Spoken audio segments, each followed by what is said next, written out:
विद्वानों, कौन से पुत्र की मृत्यु पिता से पहले हो जाती है? और कौन सा बीमार रहकर पैसा की बर्बादी कराता है?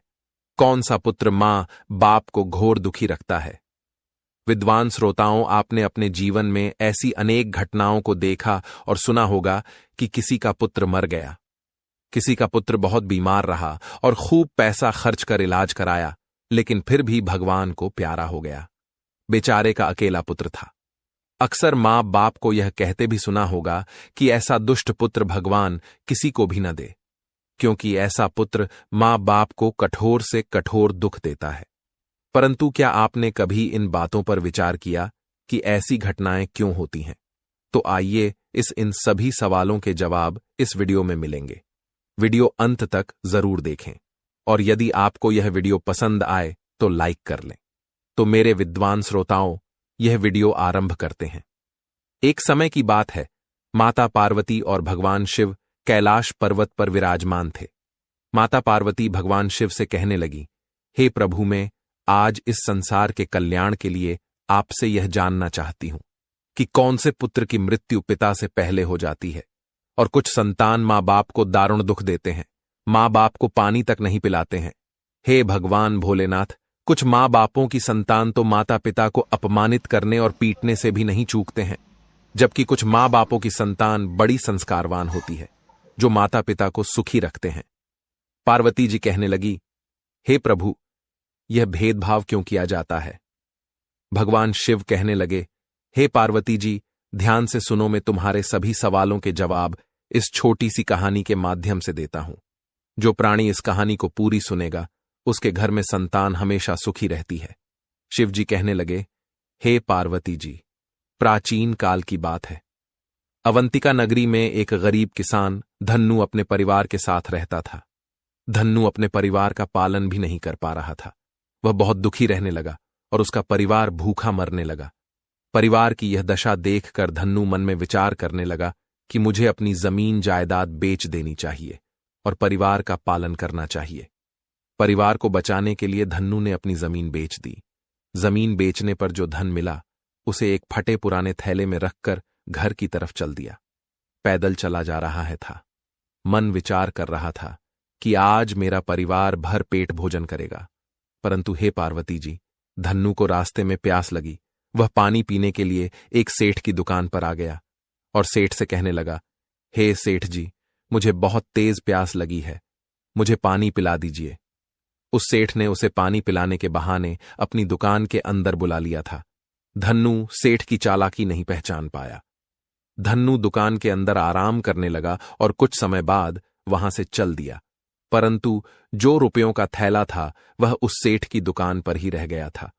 चालाक सेठ ने जल्दी से वह थैला उठाया और उसके सभी रुपये चुरा लिए थे। जब धन्नु कुछ दूर निकल गया तो उसे अपने थैला की याद आई। सोचने लगा, मेरा पैसों का थैला उस सेठ की दुकान पर रह गया, वापस चल, थैला लाना चाहिए। जब धन्नु उस सेठ की दुकान पर आया और उससे अपना पैसों का थैला मांगा, तो सेठ मना कर दिया कि मेरे यहां आपका कोई थैला नहीं छूटा, तू झूठा आरोप लगा रहा है।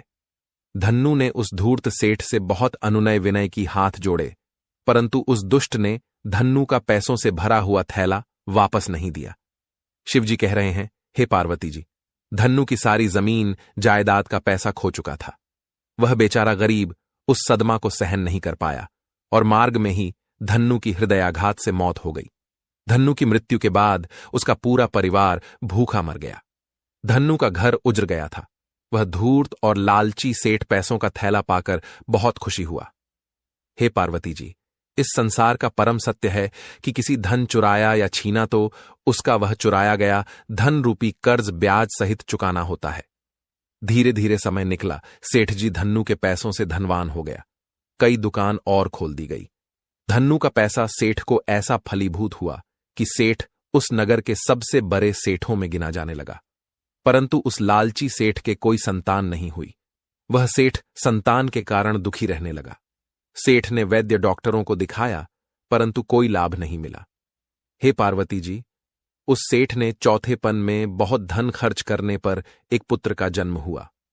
सेठ बहुत प्रसन्न हुआ। से ने पुत्र की खुशी में बहुत बड़ा उत्सव मनाया और लाखों रुपये खर्च किए।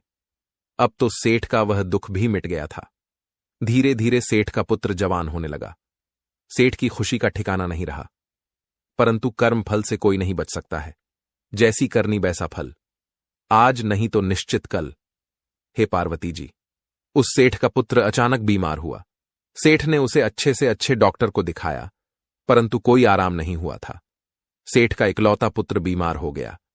सेठ ने देश विदेश के नियम हकीम, वैद्य और डॉक्टर को दिखाया, परंतु कोई आराम नहीं हुआ। सेठ ने पुत्र को बचाने के लिए अपना संपूर्ण धन पुत्र के इलाज में खर्च कर दिया। हे पार्वती जी, से सेठ बहुत दुखी रहने लगा। उसका वह पुत्र ठीक नहीं हो रहा था। डॉक्टरों ने उसकी बीमारी को असाध्य रोग बताते हुए सेठ से कहा, तुम्हारा यह पुत्र बचेगा नहीं, इसे दुनिया का कोई डॉक्टर नहीं बचा सकता है। यह कैंसर का मरीज है और कैंसर अंतिम स्टेज में है, आप इसे नहीं बचा सकते। इलाज में सेठ की सारी संपत्ति और धन खर्च हो गया। एक दिन सेठ अपने सगे संबंधियों सहित अपने बीमार पुत्र के पास बैठा हुआ था। तभी वह लड़का उस सेठ से दांत पीसते हुए बोला, धूर्त सेठ, अब मैं जा रहा हूं, मेरा पूरा पैसा मैंने चुक लिया है। लड़के की बात सुनकर सेठ रोने लगा। वह लड़का कहने लगा, बेईमान सेठ, याद कर, बहुत दिन पहले मैं तेरी दुकान पर ठहर गया था और वहां मेरा पैसों से भरा थैला छूट गया था। तैने मेरे सभी पैसे हड़प लिए थे। वह मेरे संपूर्ण जीवन की कमाई थी और उसके कारण मेरा परिवार भी समाप्त हो गया था। मैं वहीं धन्नू नामक गरीब आदमी हूं और तुझसे मेरा कर्जा चुकता करने आया हूं, सो अब पूरा कर्ज चुक लिया है। धूर्त सेठ, जैसे मेरे परिवार का अंत हुआ था, ठीक उसी तरह अब तेरे इस घर का भी अंत हो रहा है, वह भी तेरी आंखों के सामने। अब मैं जा रहा हूं। हे पार्वती जी, ऐसा कहकर उस सेठ का पुत्र मर गया था। सेठ पूरी तरह बर्बाद हो गया।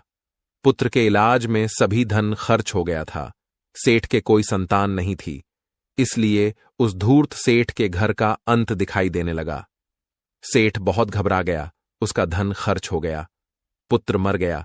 इस कारण सेठ की भी धन्नू की तरह हृदयाघात से मौत हो गई। पार्वती जी, कर्म का फल हर जीव को भोगना ही पड़ेगा। अपना कर्ज पुत्र, पत्नी और सगे संबंधी बनकर भी चुकते हैं। कर्ज तो हर जीव को ब्याज सहित चुकाना पड़ेगा।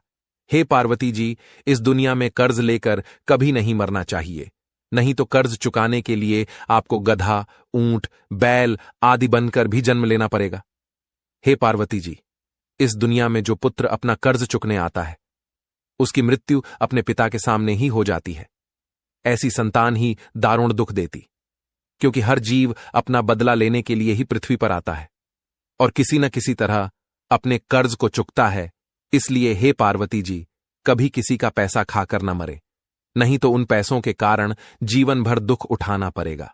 और यही कारण है कि पुत्र की मृत्यु पिता से पहले हो जाती है। हे पार्वती जी, जो प्राणी इस कथा को सुनता है या दूसरों को सुनाता है, तो उसे पुत्र मृत्यु का दुख कभी नहीं मिलता है। यदि आपको हमारा वीडियो अच्छा लगे तो लाइक जरूर करें और अपने मित्रों को शेयर भी करें। इसी के साथ यह वीडियो यहीं समाप्त होता है।